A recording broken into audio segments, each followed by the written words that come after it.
The death of Manmohan Singh ji is a great loss to the nation. He is an extraordinary person. He contributed so much for the nation. Economic advisor to government.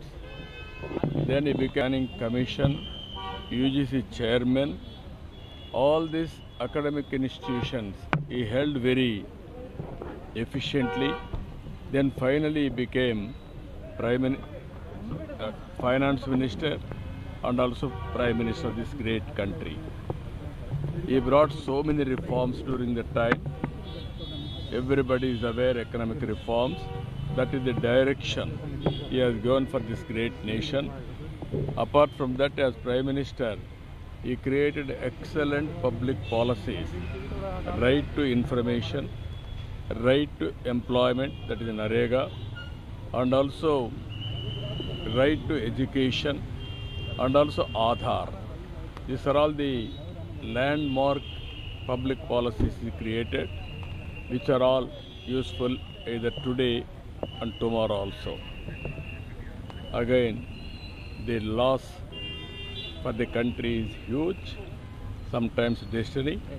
What all he initiated and he achieved, all these things you remember, they are going to give big gains for future. ఈరోజు మన్మోహన్ సింగ్ గారి మరణం చాలా బాధాకరం. చంచలమైన విశ్వాసంతో ఏ విధంగా ముందుకు పోతారో ఆయన ఒక తర్వాత లెక్చరర్గా ప్రారంభించి రీడర్ అయి తర్వాత ప్రొఫెసర్ అయి అక్కడి నుంచి ఎకనామిక్ అడ్వైజర్గా ఎదిగి డిపార్ట్మెంట్లో ఎకనామిక్ అడ్వైజర్గా పనిచేస్తూనే ఆ తర్వాత మనం చూస్తే ఆయన ఆర్బీఐ గవర్నర్ కావడం, అదేవిధంగా డిప్యూటీ చైర్మన్ ప్లానింగ్ బోర్డు కావడం, యూజీసీ చైర్మన్ కావడం, ఇలాంటి అనేకమైనటువంటి ఉన్నతమైన పదవులు, అది పబ్లిక్ పాలసీ విషయంలో కావచ్చు, లేకుంటే ఎకనామిక్ పాలసీస్ కావచ్చు, ఇవన్నీ కూడా ఇన్వాల్వ్ అయ్యి ఫైనాన్స్ మినిస్టర్ అయ్యాడు.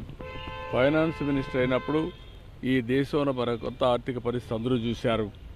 ఆ రోజు మనకు కావాల్సినటువంటి ఇంపోర్ట్ చేసుకోవాలంటే ఫారిన్ ఎక్స్చేంజ్ లేని పరిస్థితిలో ఎకనామిక్ రిఫార్మ్స్ తీసుకొచ్చారు.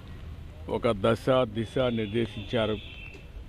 అదే కాకుండా దేశానికి దూరదృష్టితో ఎకనామిక్ రిఫార్మ్స్ తీసుకొచ్చి దానివల్ల ఈరోజు మనందరం మాట్లాడుకునే భారతదేశం గ్రేట్ నేషన్ అవుతుందంటే ఆ రోజు ఆయన తీసుకున్న రిఫార్మ్స్.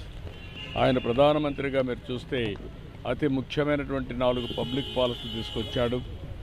ఒకటి, ఆ రోజు ఆయన చేసింది ఎంప్లాయ్మెంట్ జనరేషన్ కోసం నరేగా తీసుకొచ్చి కంపల్సరీగా చదువుకోవాలి, ఆ విధంగా రైట్ టు ఎడ్యుకేషన్ తీసుకొచ్చారు.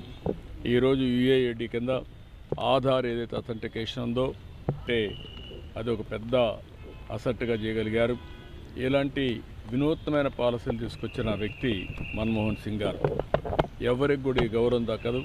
ఒక అకాడమిషియన్, ఒక పాలిటీషియన్, ఒక ఎకానమిస్ట్, ఒక బ్యూరోక్రాట్, ఈ 4 కూడా సమర్థవంతంగా పనిచేసిన వ్యక్తి, రాణించిన వ్యక్తి మన్మోహన్ సింగ్ గారు. అలాంటి వ్యక్తి ఈరోజు మన దగ్గర లేకపోవడం చాలా బాధ, దేశానికి తీవ్రమైన నష్టం. కానీ ఆయన ఐడియాలజీ శాశ్వతంగా ఉంటుంది. ఆయన ప్రారంభించిన రిఫార్మ్స్ శాశ్వతంగా ఉంటాయి. ఈ రిఫార్మ్స్ని ముందుకు తీసుకుపోవాల్సిన బాధ్యత ఈ దేశ ప్రజలందరిపైన ఉంటుంది.